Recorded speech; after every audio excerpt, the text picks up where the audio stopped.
समुद्र तट के पास एक गर्भवती लड़की बेसहारा बैठी थी। तभी कुछ बदमाश गुंडे वहां आए। उन्होंने उसके साथ अमानवीय व्यवहार किया और निर्दयता से उसे समुद्र में धकेल कर भाग गए। ठंडी उफनती लहरों के बीच फंसी वो लड़की डर जरूर गई, लेकिन उसने हिम्मत नहीं हारी। वो अपने होने वाले बच्चे के लिए जीना चाहती थी। पूरी ताकत लगाकर वो बाहर निकलने की कोशिश करने लगी, मगर कमजोरी और थकान के कारण उसके हाथ पैर जवाब देने लगे। हर लहर उसे और गहराई में खींच रही थी।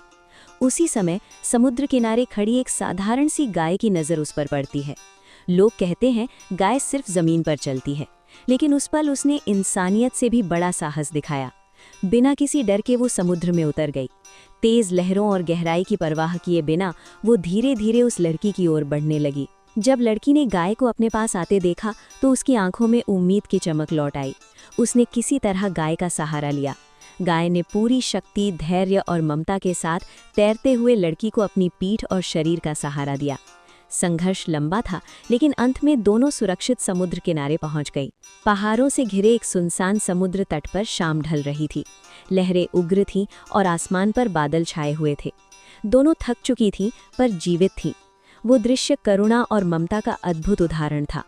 कुछ ही देर बाद वही बदमाश गुंडे फिर वहां आ गए। माहौल दोबारा तनावपूर्ण हो गया। लड़की डर से कांपने लगी। तभी अचानक वातावरण बदल गया। आकाश से एक दिव्य प्रकाश प्रकट हुआ, माँ दुर्गा की शक्ति और आशीर्वाद का प्रतीक। उस प्रकाश के साथ ही सब शांत हो गया।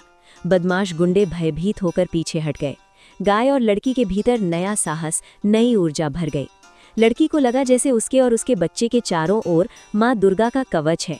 तभी आकाश से एक भविष्यवाणी गूंजी, आज जो भी दुर्गा माँ को सब्सक्राइब करेगा, उसके आज से अच्छे दिन शुरू हो जाएंगे। संदेश स्पष्ट था, जब इंसानियत, करुणा और ममता साथ हों तो ईश्वर की शक्ति स्वयं मार्ग दिखाती है। और जहां माँ दुर्गा का आशीर्वाद हो, वहां कोई भी अंधकार टिक नहीं सकता।